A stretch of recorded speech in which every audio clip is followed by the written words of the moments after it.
몇십 년 전만 해도 결핵이 유행을 했지요. 결핵은 못 먹기 때문에 생기는 병입니다. 그러나 지금은 성인병이 유행을 합니다. 성인병은 너무 많이 먹어서 생기는 병입니다. 우리가 먹을 것이 너무 많습니다.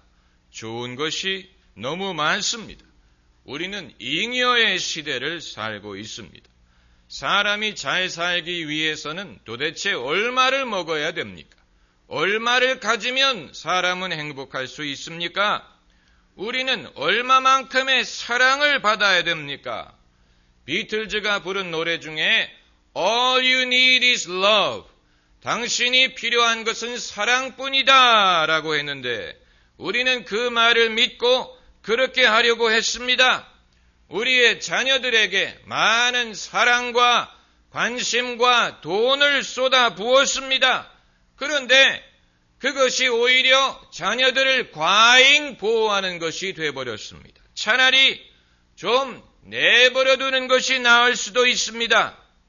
우리는 얼마만큼의 휴식을 취하면 피곤을 회복할 수 있습니까? 늘 피곤하다고 말합니다. 쉬면 문제가 해결될 것이라고 생각합니다. 그러나 이미 우리에게는 시간이 너무 많습니다. 남아 돕니다. 우리는 얼마만큼의 휴가가, 놀이가 필요합니까?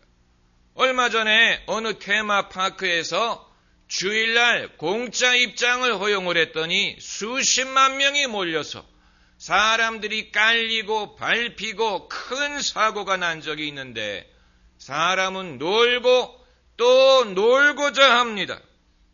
우리는 얼마만큼 살면 살 만큼 산 것입니까? 평균 수명은 매년 높아지는데 그만큼 사람들은 더 건강에 집착하고 더 오래 살기를 원합니다. 도대체 우리가 얼마만큼을 이루면 성공한 것입니까? 성공의 척도가 어디에 있습니까? 우리는 늘 숫자와 씨름하지요. 숫자. 야구란 운동은 숫자와 통계의 운동이. 그래서 타율도 수치로 표시합니다. 2할, 오픈. 그 말은 10번 서서 2.5번 안타를 친다는 말인데 공을 치는 확률이 아니고 안타를 치는 확률을 말합니다. 육상 선수들도 그들의 실적을 숫자로 표현합니다. 요즘은 시계가 발달해서 0.01초까지 정확하게 셀 수 있게 되기 때문에 0.01초만 더 빨리 달려도 신기록을 수립할 수 있습니다. 그래서 0.01초를 더 빠르게 하기 위해서 애를 씁니다. 기업인들도 숫자와 씨름합니다. 매출, 순이익, 작년 대비 성장률, 주식, 이 모든 것이 숫자예요. 저는 성공한 기업인이 되면 행복할 줄로만 알았는데 성공이 나름대로의 스트레스를 가져다 준다는 사실을 알게 됐습니다. 예컨대 기업의 작년 순이익이 100억이었다면 대단한 것이지요.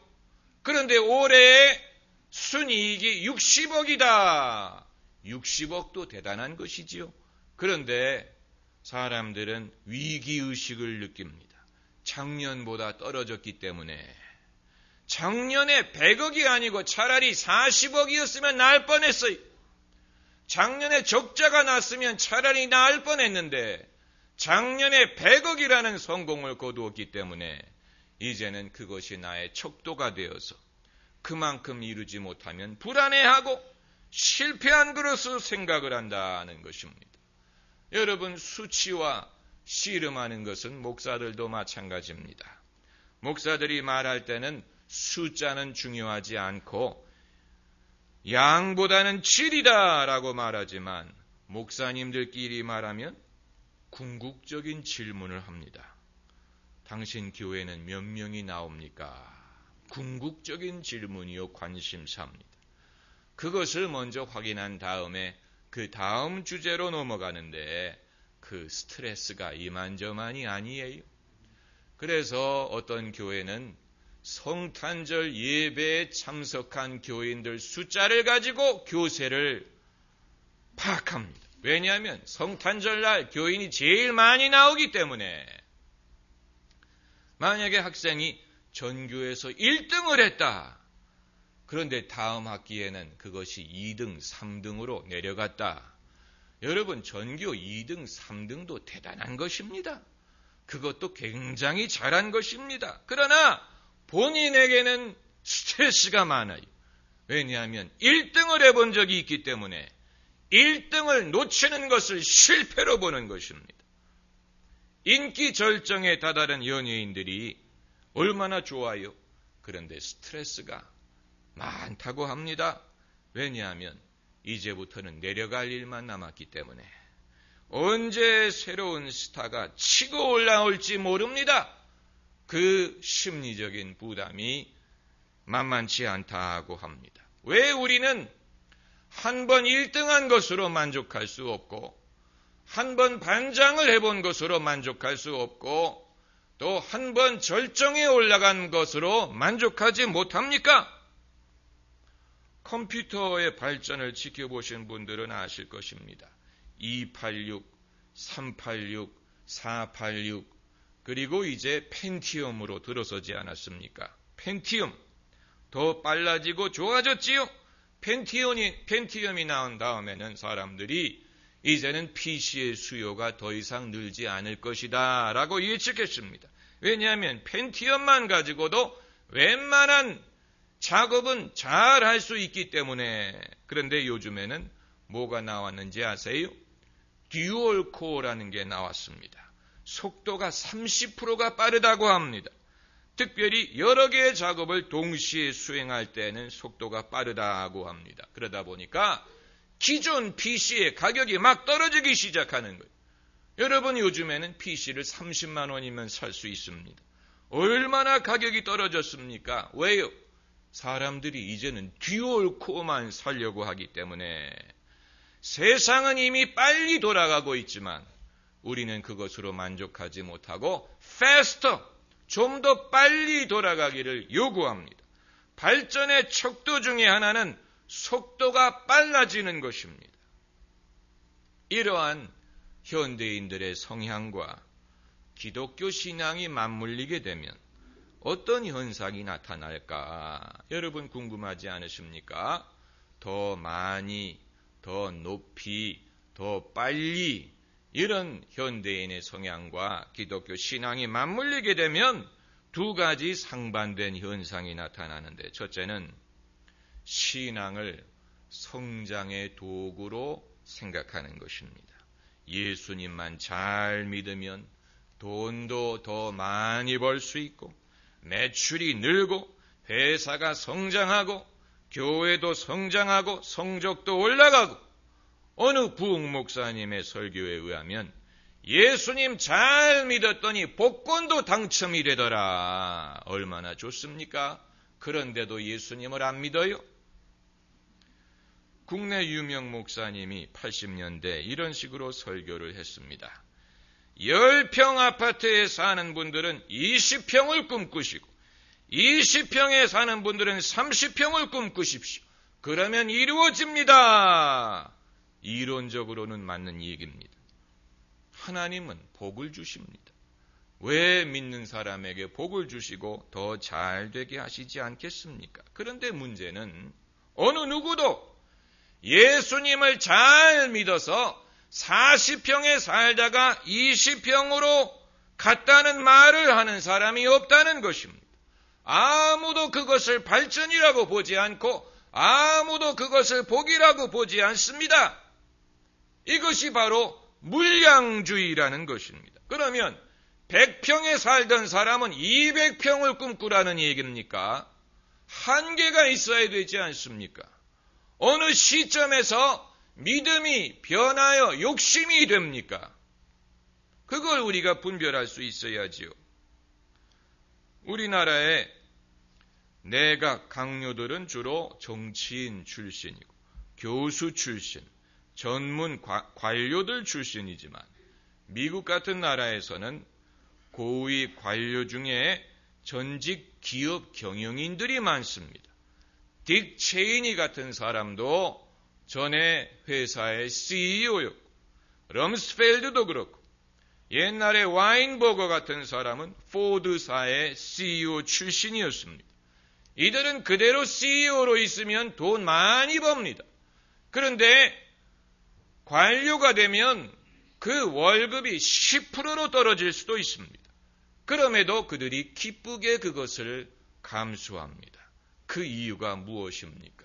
명예이기 때문에, 국가를 섬길 수 있는 기회이기 때문에 이들에게는 섬김이라는 것이 명예의 전통으로 자리를 잡고 있습니다.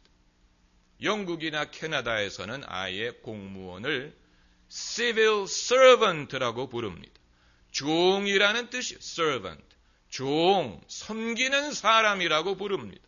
공무원은 국민에게 군림하는 사람이 아니고 섬기는 사람이다. 얼마나 좋은 개념입니까? 그리고 장관을 뭐라고 부르는지 아세요? 미니스터라고 부릅니다. 미니스터. 재무부 장관은 Minister of Finance, 국방부 장관은 Minister of Defense, 수상은 Prime Minister.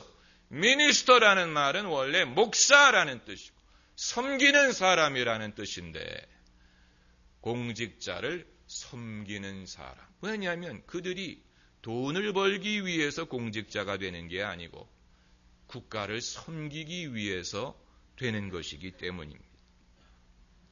연세대 총장을 지냈던 박대선 목사님이란 분이 일제 때 대학을 나와서 교사로 나가면 매달 90원의 봉급을 받을 수가 있었다고 합니다. 그 당시는 90원이 큰 액수였다고 합니다. 그런데 아버지의 소원대로 목사가 되면 봉급이 15원. 그럼에도 이분이 아버님의 소원을 따라서 90원을 포기하고 15원을 선택을 했는데 그 결과로 박사가 되고 교단 총회장이 되고 대학 총장이 되는 그런 영예를 누렸습니다. 여러분, 많은 사람들이 세상에서 씨름합니다. 늘 숫자와 씨름하고 속도와 씨름하고 실적과 씨름하고 경쟁하고 여기에 지쳐서 교회를 오는데 만일 교회에 와서도 신앙의 이름으로 숫자와 속도와 업적과 씨름하는 것을 본다면 어디서 위로를 얻고 어디에서 하나님 나라의 모습을 볼 수 있겠습니까? 하나님의 나라와 세상의 나라가 무엇이 다르다고 말할 수 있습니까? 왜 가톨릭 교회가 도시인들, 현대인들에게 어필을 하느냐? 가톨릭 교회에는 전통이라는 것이 있기 때문에 그렇습니다. 전통, 시대나 유행에 좌우되지 않는 전통, 여기에서 사람들은 안정감을 느끼고 거기에서 거룩함을 경험할 수가 있는 것입니다. 여기에 비교하면 한국의 개신교는 너무 유행에 민감해졌어요. 너무 시류에 민감해졌어요.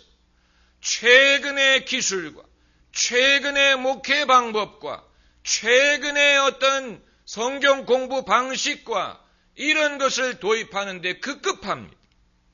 그러나 여러분, 신앙의 핵심, 신앙의 본질은 2000년 전 예수님이 갈릴리에서 가르치시는 것이나 지금이나 한결같습니다. 이것은 유행을 타지 않습니다. 이것은 어떤 방법론에 좌우되는 것이 아닙니다. 이런 유행이나 시대나 세상의 문화에 좌우되지 않는 기독교 신앙의 본질, 이것이 진짜 신앙인 것입니다. 그러므로 이 시대에 더 많이, 더 빨리, 더 높이를 외치는 것이 아니고 지금 가진 것으로도 너무 많다라고 말할 수 있는 사람을 만날 수 있다면 그런 사람이야말로 우리가 존경할 수 있는 사람이. 한 번은 제가 어느 교인과 전화 상담을 하다가 성령의 영감으로 이렇게 말했습니다. 당신은 이미 가진 게 너무 많소. 그런 말을 들어서 좋아할 교인은 아무도 없습니다. 더 갖고 싶어 하지요. 그러나 제가 느끼기에 당신은 이미 가진 게 너무 많고 하나님이 이미 많은 것을 주셨는데 그런데도 만족하지 못하고 감사하지 못하고 더 갖지를 못해서 싸우고 다투고 불만한다면 그것은 죄입니다. 당신만큼 갖지 못한 사람은 어떻게 살라는 얘기입니까? 그렇게 말하니까 울더라고요. 맞는 얘기죠. 이미 가진 게 많은데도 만족하지 못하고 더 가지려고 한다면 여러분 그것은 믿음이 아니고 죄입니다. 그게 죄입니다.